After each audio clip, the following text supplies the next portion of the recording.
beloved Boss Mike Cervera.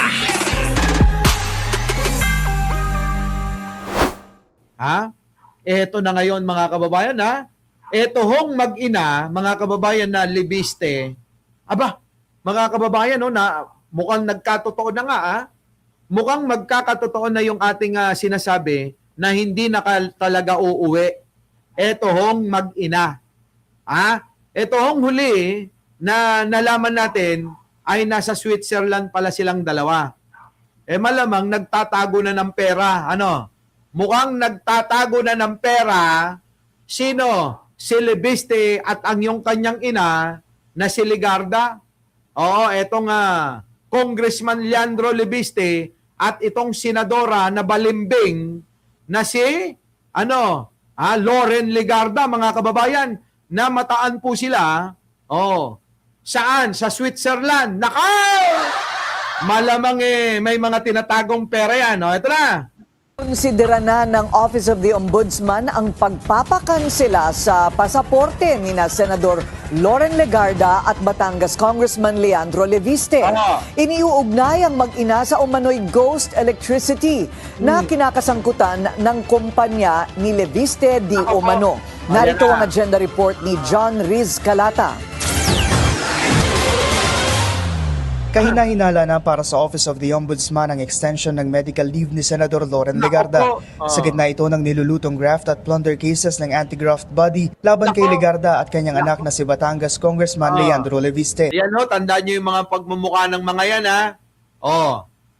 ito ay ina-assume na mga magnanakaw sa kaban ng bayan Ito hong mag-ina na Loren Legarda at itong si Leviste ay ina-assume na po natin na itong mga ito ay mga magnanakaw sa kaban ng bayan. Kaugnay ito ng umano'y ghost electricity na kinasasangkutan ng Solar para sa Bayan Corporation ni Leviste na bigong maibigay ang mga ipinangako nitong deliveries sa ilalim ng nakobrang government contracts. To us, of course, we want to err on the cautious side of things. Kailangan na namin i-flag yan. Diba? Dahil meron na siyang ongoing case dito sa Office of the Ombudsman. Hindi rin inaalis ng Ombudsman ang posibilidad na humingi ng asylum sina Legarda at Leviste na kapwa napaulat na nasa France. The only ground... Wala! Ano nga yun? Nasa Switzerland na. Tina Sales. Swanee ST. Nasa Switzerland na siya. that she would be using to seek for asylum is political persecution. However, everybody sees the facts. Everybody understands kung ano yung naging problema sa ghost electricity. Correct. Dahil dito, ikinokonsidera na ng Ombudsman ang pagpapakansela sa pasaporte ng mag-ina. Ayon kay Assistant Ombudsman Mico Clavano, hanggang bukas, August 19 na lang ang travel authority ni Legarda. Sa September 24 naman matatapos ang 2-month travel authority na hiningi ni Leviste. Grabe mga kababayan Mukhang hindi na nga talaga babalik Para sa agenda, ano ang kasunod niyan? Extend the leave of absence for securing assets abroad. Tama. Andrea, Gabriel at Joel Macalinaw, Pe Reyes. Shout out sa inyo. Eto na mga kababayan. Bago! Tanungin, suspicious o kahina-hinala raw ang medical leave extension ni Senator Loren Legarda at ang kanyang anak na si Congressman Leandro Leviste. Ang mag-ina, posible yung manong nag-a-apply na ng asylum sa France matapos si reklamo ng plunder at graft ng Ombudsman. Narito ang Frontline Report. Parang nag-alaano na sila, no? Edel Toto. Late ka na, Tessa Rabuya. Sa lahat ng mga bagong dating, Trinity Rose, yung mga bagong dating, huwag niyong kalimutan na mag-like naman. Kayo talaga, Mag-like muna kayo. Ngayon, eto na. Nasa France sila, mga kababayan, na mukhang kukuha na rin ng asylum. Ang tanong ko sa inyo, mga kababayan ko, hindi ba natutuwa eto hong mga kinang-ina na mga sabi nila galit sila sa mga magnanakaw? Tayo, mga kababayan, galit tayo sa magnanakaw. Hindi ba tayo, ako natutuwa eh. Kasi galit talaga ako sa magnanakaw eh. Di ba, Iris Joy Ramirez? Galit ako sa magnanakaw eh. Oh. Kaya natutuwa ako sa nangyayari ngayon. Bakit? Nieves, Banaag. Tignan nyo mga kababayan, yung mga magnanakaw. Nagtatakbuhan. Takot makulong.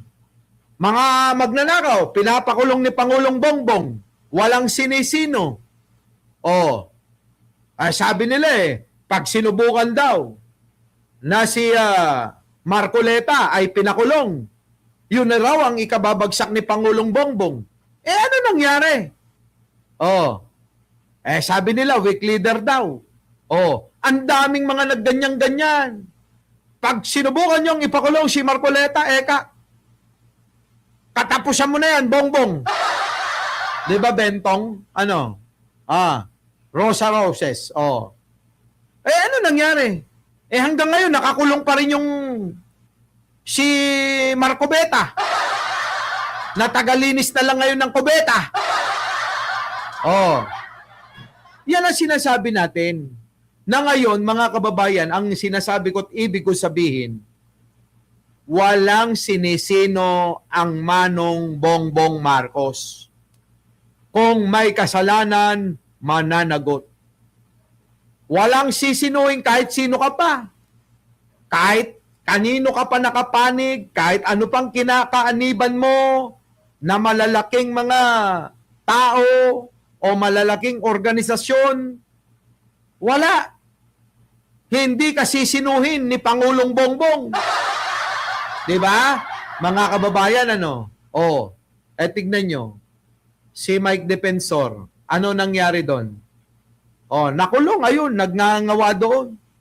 Nag-iiyak na Si Mike Defensor, mukhang tatamaan na ng pagkasira ng ulo yun.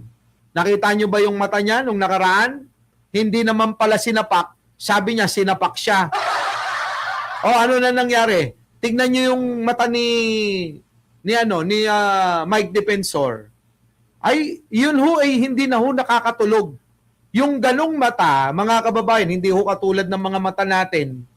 'Di ba? Mga maayos Kapag tinignan nyo yung mata ni Mike Defensor, makikita nyo hindi na nakakatulog. Stress, depressed. Ang mangyayari nun, mga kababayan, baka masiraan na ng ulo yun. Kita nyo? Anong ibig ko sabihin uli? Pinapanagot ni Pangulong Bongbong Marcos ang mga may kasalanan at meron na mga patunay. Sabi nila dati, nasa ng mga big fish? Hindi pa ba big fish ang tawag nyo kila Marcoleta? Kila Defensor? Kila Jinggoy Estrada? Ngayon si Bong Revilla mukhang babalik na naman sa kulungan. Bakit? Meron na naman binunyag si Bunuan na limpak-limpak na naman ng salapi ang involved kanino? Kay Bong Revilla. Nakita nyo mga kababayan ko? At ngayon, etong si Libiste na siyang tunay pala na kumamada at kumamal ng bilyon-bilyon pera sa kaban ng bayan, ganun din ang kanyang ina. Mga kababayan ko lumipad na, umiska po na. Tignan nyo yung si Saldico. Hindi na makauwi, mga kababayan. Hindi na makauwi. Bakit? Akala ko ba yung weak leader ang Pangulo? Akala ko ba yung weak leader yung Manong Bongbong namin? Bakit ngayon para bang kinatatakutan na ng lahat? Isipin nyo rin ito. Akala ko ba yung weak leader? Bakit yung tinatawag ng mga bobot tangang mga DDS na mga mangmang, yung kanilang iniidolo na si Sarang Bangag, lumalapit na kay Pangulong Bongbong? Kaya nga mga kababayan, yung cardiac, pagkakasipa, hindi pagtanggap, pagkakadedma ni Pangulong Bongbong dyan sa hiling. Mga DDS vlogger, mabaho kay Picho.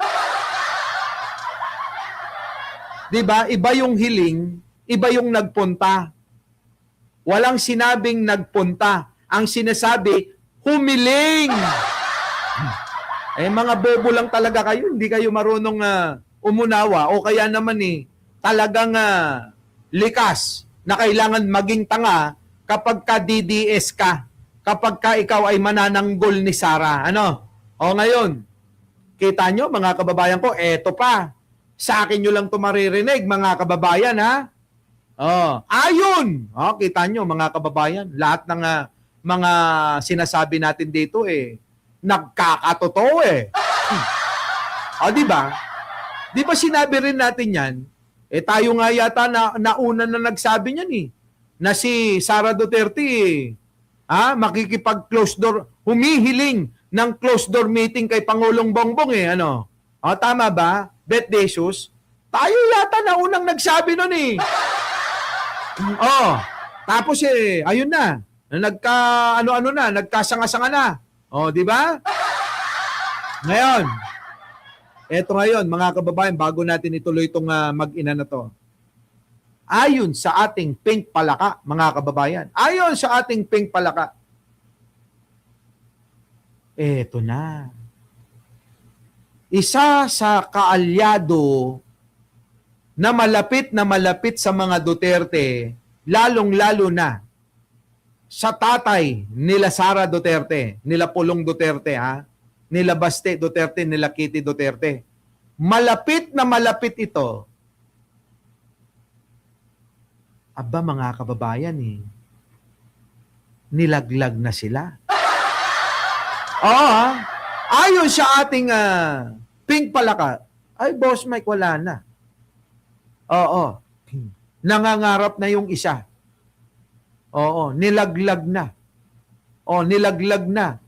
At eto pa mga kababayan, etong malapit na malapit sa kanila, iboboto, i-impeach netong senador na ito, si Sara Duterte.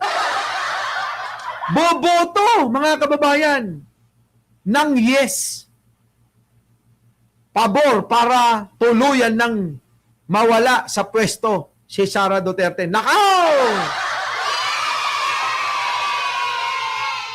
Alam nyo ba, meron pa sinabi?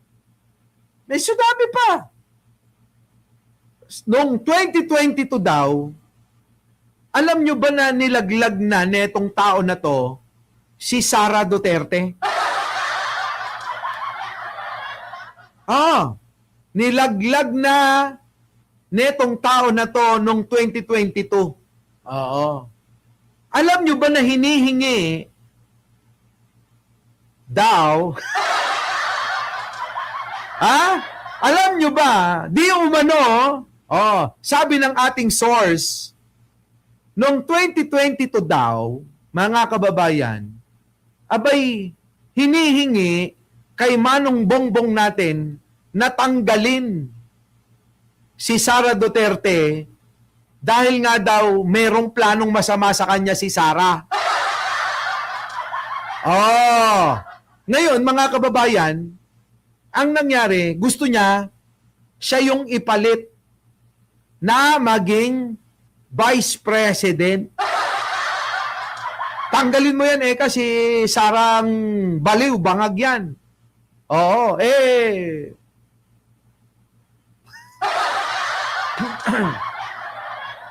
Mga kababayan, ako na kasi si Sara Duterte may planong masama yan sa'yo.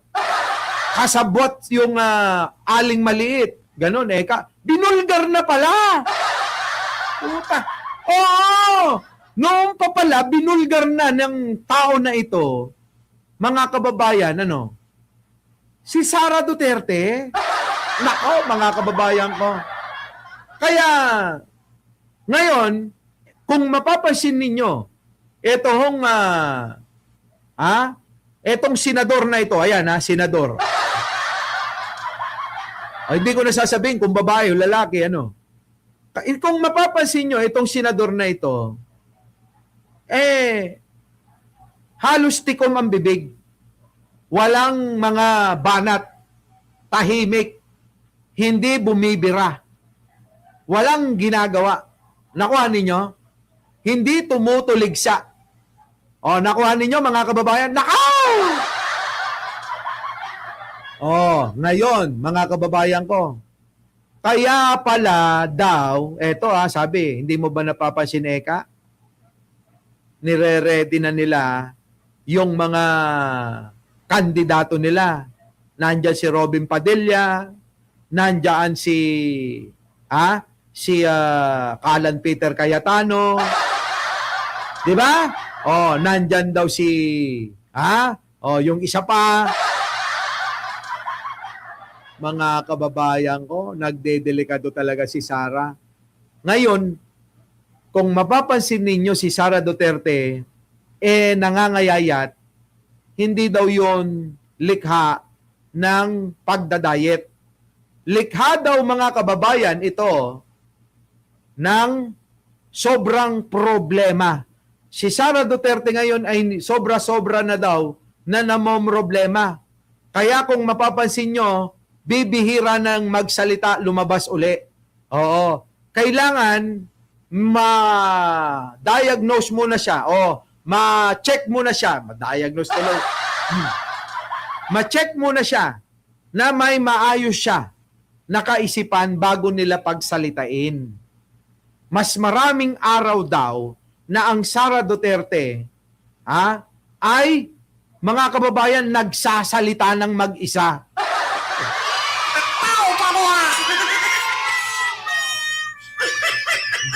Nakuha nyo mga kababayan?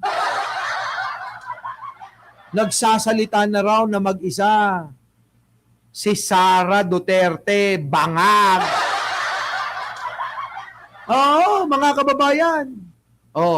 Kaya ngayon, ang suhestyon daw, nung malapit sa kanyang tagapayo, pumunta daw muna sa Japan. Puntahan daw muna. Saan? Pumunta sa Japan kasi meron daw doon na Haponesang nakakapaggamot ng kanyang nararamdaman. Haponesa, mga kababayan, ang nakakagamot. Kay Sarang bangag. Nakuha nyo na. Sino kaya yan? Abangan nyo yan. Abangan nyo, Tandaan nyo yung sinabi ko. Etong tratraidor, trumaidor, tratraidor, manglalaglag, kay Sara Duterte malapit na malapit sa kanila. Nakaw! Sabi ko sa inyo,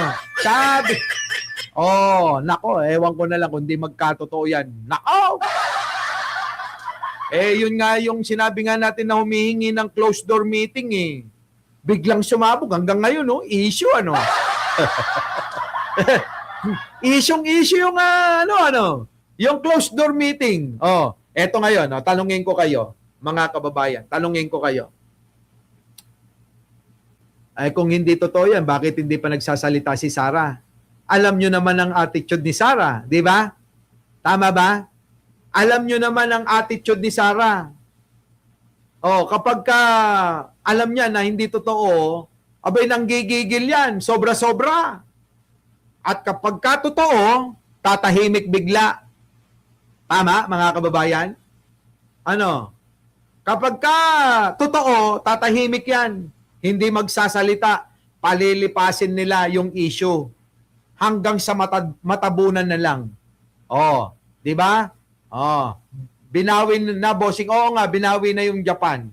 Kasi nga, parang nagbago bigla isip di magpapatalo. Ayan na nga, ang sinasabi ko sa inyo. So ngayon, silence means yes. Sabi nga ni Benji Bernardo. Raquel Manite, wala, bulaklak kabiling. Bipolar kasi yan. Yan na. Beta Sipin. Dati nang may saya dyan, lalo...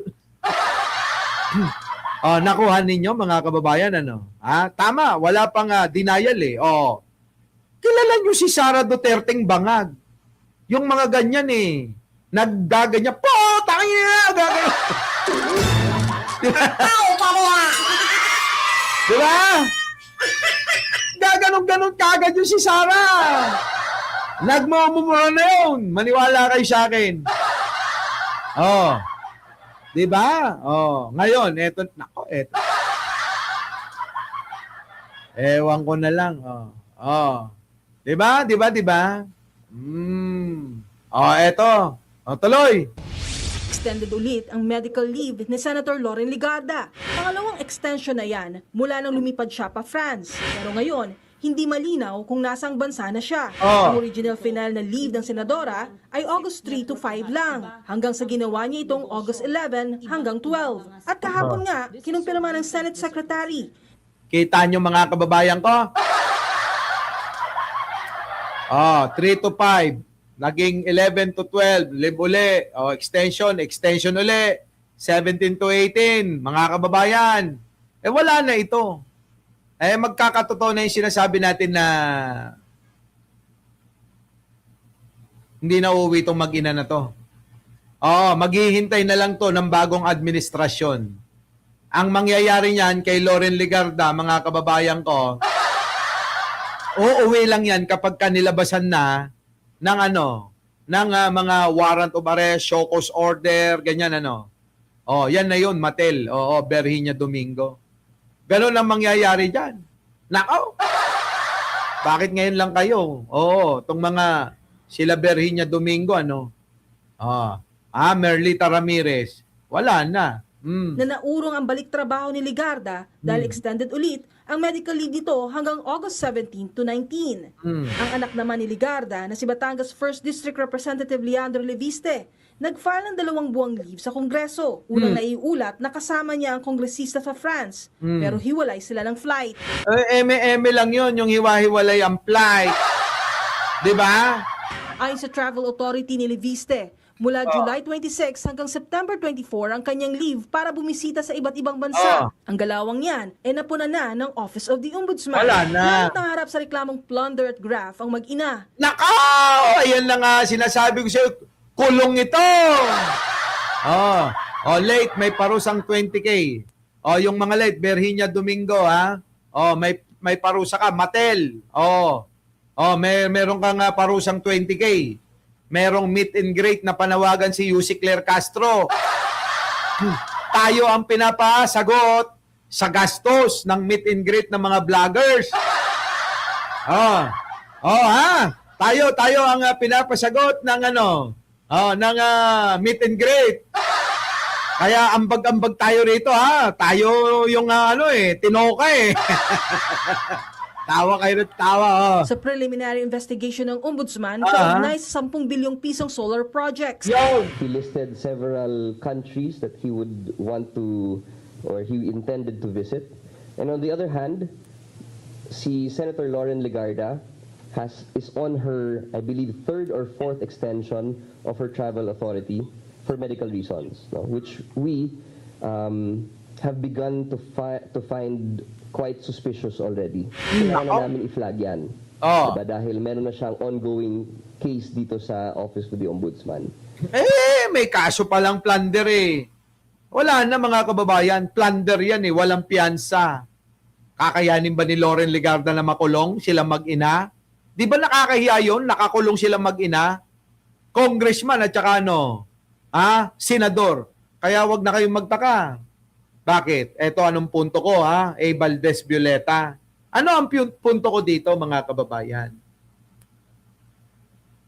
Dahil alam nila na si Pangulong Bongbong Marcos ay walang sisinuhin sa pagpapanagot ng mga may kasalanan.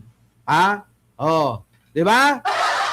Ito yung mga kababayan Natatakot na yung mga magnanakaw na yan Di ba? Mark Ramos, panik na ba ako sa live mo? Tsaka na, ha? Tsaka na, papanik ka. Hoy, sa mga hindi pa nakasubscribe kay Mark Ramos, isubscribe nyo yan para maging 1 milyon na. Ha? Nakuha ninyo, mga kababayan, Tony Hart, Eto, mga kababayan ko. Natatakot na ang mga taong ito, Bentong, natatakot na sila Kasi alam nila na hindi sila sasantuhin ni Pangulong Bongbong. At kaya sila ay lumipat sa panig ng mga Duterte dahil kailangan nilang mag-ingay ng mag-ingay para i-negotiate yung pag-iingay nila sa mga kaso nilang kakaharapin nila. Akala nila ang Pangulo just lang. Akala nila ganun-ganun lang mag-isip, ano? Hindi nila alam na ang Pangulo, ngingitian kita. Pero iba yung kasalanan mo. Iba yung pagnanakaw mo. Nagnakaw ka, dapat, di ba? Panagutan mo. Di ba, SP Pinay, ano? Guilty ang mga yan, tumakas na, di ba, mga kababayan? Nagpapakita na nga raw yung pag-alis ay matatawag mo ng guilty. Sabi nga nila, di ba? Kapag ikaw ay tumakas, lumipad ka na, ng ibang bansa ka na, abay matatawag mo ng indikasyon na yun na guilty ka Di ba? Minamalit nila ang kakayanan ni PBB mo. Ayan, ano na nangyari ngayon? Hindi nila napapansin, no? Nauna si Kibuloy, si Digong. Sumunod mga kababayan etong mga magnanakaw, mga diskaya. Sumunod Jinggoy, Bong Revilla. Sumunod pati si Marcoleta nga flight is guilt, sabi nga ganun. Mga kababayan, King Tomador, Elena Bencio, wala na mga kababayan. Kaya kailangan ang maihahalal natin, alam nyo, yung i-endorso ni Pangulong Bongbong Marcos. Maniwala kayo sa akin. Yun ang kailangan natin ngayon. Kasi hindi mangyayari.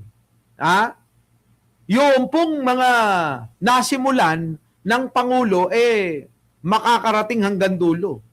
Sigurado, kung iba na naman ang magiging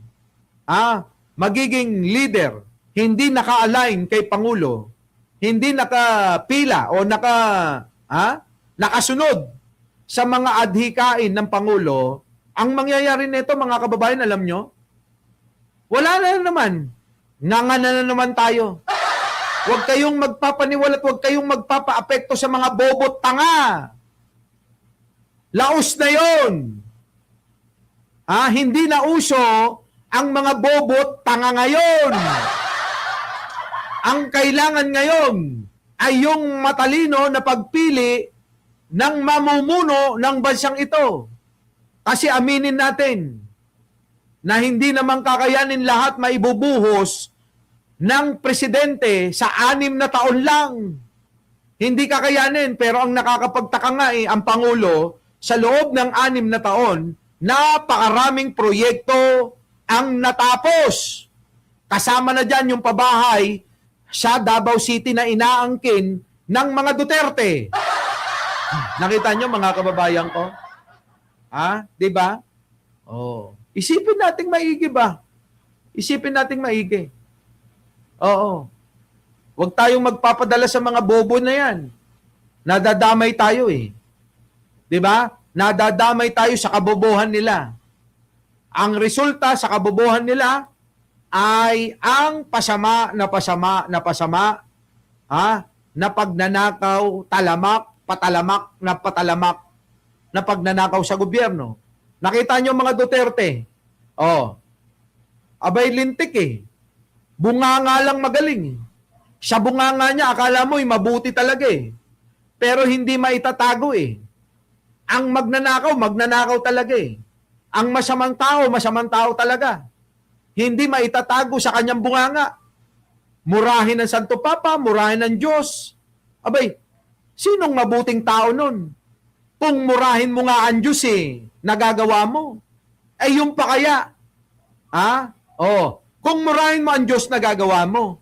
Patayin mo ang kapwa mo tao, kapwa mo Pilipino, nagagawa mo. Yung pa kayang pagnanakaw? Isipin mo, JC. General Madrid. Isipin mo, kung si Digong nagagawa niyang pumatay ng maraming sandamakmak, libo-libong tao, kung nagagawa niya na murahin ang Panginoon Diyos. Oh. Yung pa kayang magnakaw, mga kababayan? Yung pa kayang magnakaw ang hindi niya kayang gawin? Abay, mga kababayan, isipin naman ninyong maigi. Huwag lang kayong maniniwala sa mga bobot tangan nilang mga naglilingkod. Ba, mga kababayan napakamangmang nga talaga naman ng mga yan Bakit? Una, umamin na nga yung Gina Acosta na utos nga ni Sara. Aba, mangmang ka na lang talaga, bobo ka na lang talaga, tatanga-tanga ka na lang talaga kung mananatili ka pa na maniniwala sa mga Duterte. O eto, mapakinggan ninyo, ulitin ko. Kung ang tatay nga niya minumura ang Diyos na gagawa, pumatay ng kapwa Pilipino ng libo-libo na gagawa, magnakaw pa kaya? Hindi niya kayang gawin? Ewan ko na lang. O yan ang aking iiwan na tanong sa inyo. Dahil napakahaba na ng live ko. Muli mga kababayan, maraming salamat sa inyong pagsama sa lahat ng mga bagong dating Ermac, Junlin Suyo, ayan si Miracles Vlog, Violeta, Jen Balmadrid, Tessa Rabuya, Slapchick, Arnold Lopez. Maraming salamat po sa inyong lahat. Our beloved Boss Mike Cervera.